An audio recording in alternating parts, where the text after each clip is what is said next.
बिस्मिल्लाहिर्रहमानिर्रहीम। अस्सलाम वालेकुम नाज़रीन व सामीन, welcome back to my channel. मैं हूं मिसेज़ अली और आप देख रहे हैं देसी तड़का एट होम विद मी।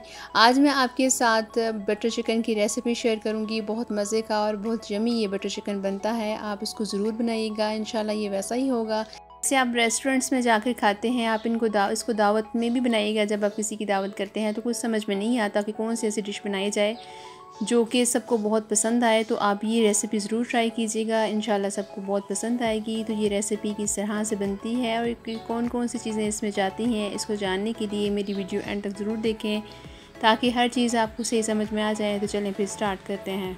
अगर आप मेरे चैनल पर नए हैं तो मेरे चैनल को ज़रूर सब्सक्राइब करें ताकि हर नई आने वाली वीडियो सबसे पहले आप तक पहुँचे। तो इसमें जो चिकन हम लेंगे वो मैंने 750 ग्राम के करीब ले लिया है, यानी 3 पाव के करीब मेरे पास चिकन है, जिसमें मैंने कुछ पीसेस जो हैं वो बोनलेस लिए हैं और कुछ को मैंने हड्डी के साथ ही लिया है। कि आप चिकन बनाएं, मटन बनाएं या बीफ बनाएं, अगर आप बोनलेस भी बना रहे हैं तो इसमें 1 या 2 पीस आप उसमें हड्डी वाला यूज़ ज़रूर किया करें, क्योंकि उससे वो जो चिकन है या जो आप मीट बना रहे हैं वो थोड़ा जूसी बनता है और उसका मज़ा बहुत अच्छा आता है। तो इसमें मैंने जो बोनलेस पीसेस लिए हैं उसको मज़ीद मैं छोटा करूँगी। तकरीबन 1-1 इंच के इसके आपने टुकड़े काट लेने हैं, क्योंकि श्रिंक होने के बाद भी ये थोड़ा सा छोटा होता है, तो 1 इंच के टुकड़े इसके लिए काफ़ी होंगे। अब इसको हमने मैरिनेट करना है और मैरिनेशन के लिए इसमें जो चीज़ें जाएंगी उसमें 1 प्याली के करीब दही ऐड करना है। दही अच्छी मीठी दही होनी चाहिए, खट्टी दही आप इसमें ऐड नहीं करेंगे। जो मैरिनेशन के लिए हम मसाले ऐड करेंगे तो उसमें हाफ़ टी स्पून के करीब गरम मसाला ऐड करना है। टीस्पून के करीब इसमें सूखा धनिया ऐड होगा जो पिसा हुआ है, और हाफ़ टी स्पून के करीब ही इसमें कुटा हुआ काला ज़ीरा है जिसको पीस लिया है।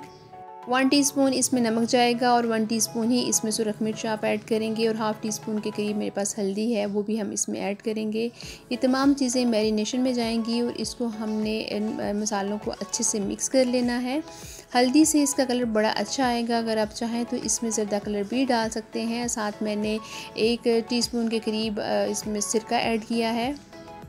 सिरका डालने से एक तो चिकन बड़ा अच्छा बनता है, गल भी जाता है और वो टूटता भी नहीं है। तो सिरका इसमें ज़रूर हमने ऐड करना है। अगर आपके पास सिरका नहीं है तो आप इसमें नींबू ऐड कर दें। अब इसको 1 घंटे के लिए आप छोड़ दें। अगर आप ज़्यादा अच्छा इसका टेस्ट चाह रहे हैं तो ओवरनाइट भी रख देंगे तो इससे इसका टेस्ट बहुत अच्छा आ जाएगा। लेकिन अगर आपको जल्दी है तो आधा पौना घंटा आप इसको ज़रूर रखें। अब इसका मैंने मसाला रेडी करना है, तो उसके लिए 1 गिलास मैंने पानी डाला है और उसमें 2 दरमियाने साइज़ के मेरे पास प्याज हैं, 2 अदर टमाटर हैं और आधी प्याली मैंने इसमें लहसुन की ऐड की है। अब इसको हमने हाफ़ डन करना है, यानी हाफ़ इसको कुक करना है। अगर आप चाहें तो एक प्रेशर कुकर में भी इसको कुक कर सकते हैं, लेकिन मैं इसको प्रेशर कुकर में बिल्कुल भी कुक नहीं करूँगी, बल्कि इसको मैंने इतना पकाना है कि ये जो लहसुन का कच्चापन है वो ख़त्म हो जाए, प्याज की स्मेल इसमें ख़त्म हो जाए। इतना ही बस इसको मैंने पकाना है और इसके बाद इसको ब्लेंड कर लेना है। ग्रेवी वाले सालन में कभी भी आप लहसुन को कच्चा पीस कर मत डालें, क्योंकि आप उसकी स्मेल बहुत देर से ख़त्म होती है। उसकी स्मेल ख़त्म नहीं होती, उसके लिए काफ़ी ज़्यादा टाइम लग जाता है।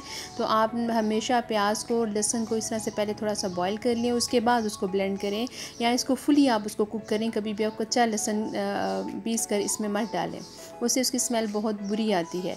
इस तरह से हमने अब इसकी ग्रेवी तैयार करनी है। तो ग्रेवी तैयार करने के लिए मैंने 4 से 5 टेबल स्पून के करीब ऑयल लिया है। जब ऑयल गर्म हो जाए तो इसमें 1 चम्मच के करीब मैं इसमें कुटा हुआ अदरक ऐड करूँगी। इससे इसका अरोमा, इसका टेस्ट बहुत अच्छा होता है। और साथ ही 1 चम्मच के करीब मैंने इसमें साबुत ज़ीरा ऐड करना है।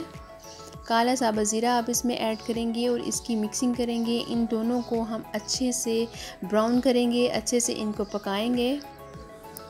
आप चाहें तो इसमें इस टाइम बादियान के फूल और लौंग भी डाल सकते हैं, लेकिन मैं ज़्यादा इसमें मसाले नहीं ऐड करूँगी। अब जब ये ब्राउन हो जाएं तो जो हमारे पास प्यूरी हमने तैयार की है, यानी जो टमाटर, प्याज और लहसुन को हमने ग्राइंड किया था, वो इसमें ऐड करेंगे और उसको हम अच्छे से भूनेंगे। और इसको उस वक्त तक भूनना है जब तक कि इसका पानी बिल्कुल ख़त्म ना हो जाए। अब इसके बाद इसमें हमने मसाले ऐड करने हैं। तो मसालों में मैंने फिर हाफ़ टी स्पून के करीब सुरख मिर्च ऐड की है। हाफ़ टी स्पून ही इसमें हल्दी हम ऐड करेंगे। अगर आप चाहें तो 1/4 चाय की चम्मच हल्दी इसमें ऐड कर सकते हैं। और हाफ़ टी स्पून के करीब मैंने इसमें कश्मीरी सुर्ख मिर्च भी ऐड की है, इससे इसका कलर बहुत अच्छा आ जाता है। नमक इसमें मैं अभी ऐड नहीं करूँगी क्योंकि जो हमने मैरिनेशन के लिए चिकन रखा था उसमें मैंने नमक डाल दिया है। इसको हमने कुक करना है मसालों को। जब मसाले कुक हो जाएं और मसाला अच्छे से भुन जाए तो इसमें मैरिनेशन की हुई चिकन हम इसमें ऐड करेंगे। ये हमने चिकन जो भी दही था, जो भी हमने इसमें मसाले डाले थे वो इसमें ऐड कर देंगे और इसको अच्छे से मिक्स करना है। इसमें अब हम पानी बिल्कुल भी नहीं ऐड करेंगे, बल्कि ये दही के पानी और जो चिकन का पानी इसमें शामिल है उसी के साथ ये कुक होगा। 5 से 10 मिनट के लिए इसको मीडियम टू लो फ्लेम पर कुक होने देंगे और इसको वक्फे वक्फे से आपने इसको हिलाते रहना है ताकि लगे ना। ये देखें पानी अच्छी तरह से निकल चुका है। जो दही का पानी था, जो दही है उसने अपना पानी छोड़ दिया है, चिकन ने भी अपना पानी छोड़ दिया है और यहाँ पर मैंने 2 अदद हरी मिर्चें ऐड की हैं। इससे इसकी स्मेल, इसका टेस्ट बहुत अच्छा आता है। अब इसकी उस वक्त तक हमने भुनाई करनी है जब तक कि ऑयल ऊपर ना आ जाए। चिकन हमारी अच्छे से गल चुकी है। इसी पानी के अंदर हमने पानी बिल्कुल भी इसमें ऐड नहीं किया है। अब इसकी भुनाई करनी है। इस स्टेज पर आप चिकन को देखेंगे तो चिकन अच्छी तरह से गल चुकी है। हम यहाँ पर नमक को भी टेस्ट करेंगे। नमक अगर हमें कम लगेगा तो इसमें थोड़ा सा नमक और ऐड कर लेंगे क्योंकि हमने नमक ग्रेवी में ऐड नहीं किया था। तो नमक अगर आपको कम लगता है तो नमक आप इसमें ज़रूर ऐड करें। अब हम चिकन को देखेंगे तो अच्छे से गल चुकी है, चिकन अच्छे से भुन गई है। अब इसमें हम क्रीम ऐड करेंगे। तो मेरे पास पैकेट वाली क्रीम है जो मैं 4 से 5 टेबलस्पून इसमें ऐड करूँगी। अगर आपके पास फ्रेश क्रीम है, यानी जो मलाई है दूध से उतरती है, वो भी आप इसमें ऐड करेंगे तो उससे भी इसका टेस्ट बहुत अच्छा आएगा। अब इसकी मिक्सिंग हमने बड़े अच्छे से करनी है और फ्लेम को बिल्कुल हमने लो कर देना है और सिर्फ 5 मिनट्स के लिए हम इसको लो फ्लेम पर कुक करेंगे ताकि क्रीम अच्छे से मिक्स हो जाए। क्योंकि यहाँ पर क्रीम को हमने जल्दी से मिक्स करना है ताकि क्रीम जो है वो फट ना जाए। इसको सिर्फ 5 मिनट्स के लिए मैं रखूँगी और 5 मिनट्स के बाद हम देखेंगे तो ये देखिए माशाल्लाह बड़ा अच्छा सा चिकन रेडी हो गया है। जो रेस्टोरेंट्स में होते हैं उसमें वो बिल्कुल भी मक्खन में इसको नहीं पकाते, इसको इसी तरह से पकाते हैं और एंड में वो थोड़ा सा मक्खन का तड़का लगा देते हैं। बहुत अगर आप चाहें तो उसके ऊपर एंड में जब आप सर्व करेंगे तो उसमें मक्खन डाल दें या चाहें तो आप इस पर क्रीम भी इसमें डाल दें। बहुत मज़े का लगता है। जब मैंने ये बनाया था तो सबको बहुत पसंद आया था। आप भी जब इंशाल्लाह बनाएंगे तो आपके घर वाले इसको ज़रूर पसंद करेंगे। और इसकी ग्रेवी जिस तरह से मैंने आपको कहा है उसी तरह से इसको बनाइएगा, उससे इसकी कुकिंग प्रोसेस बहुत तेज़ हो जाता है।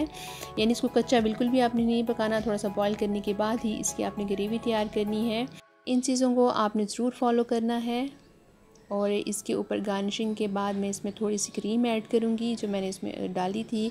आप चाहें तो इस मौके पर भी आप मक्खन ऐड कर सकते हैं। उम्मीद है आपको मेरी ये रेसिपी पसंद आई होगी। अगर आई है तो उसको लाइक करें और मेरे चैनल को ज़रूर सब्सक्राइब करें। अल्लाह ने चाहा तो एक नई वीडियो के साथ आपकी खिदमत में फिर हाजिर होंगी। तब तक अपना और अपने प्यारों का बहुत सा ख्याल रखें। अल्लाह हाफिज़।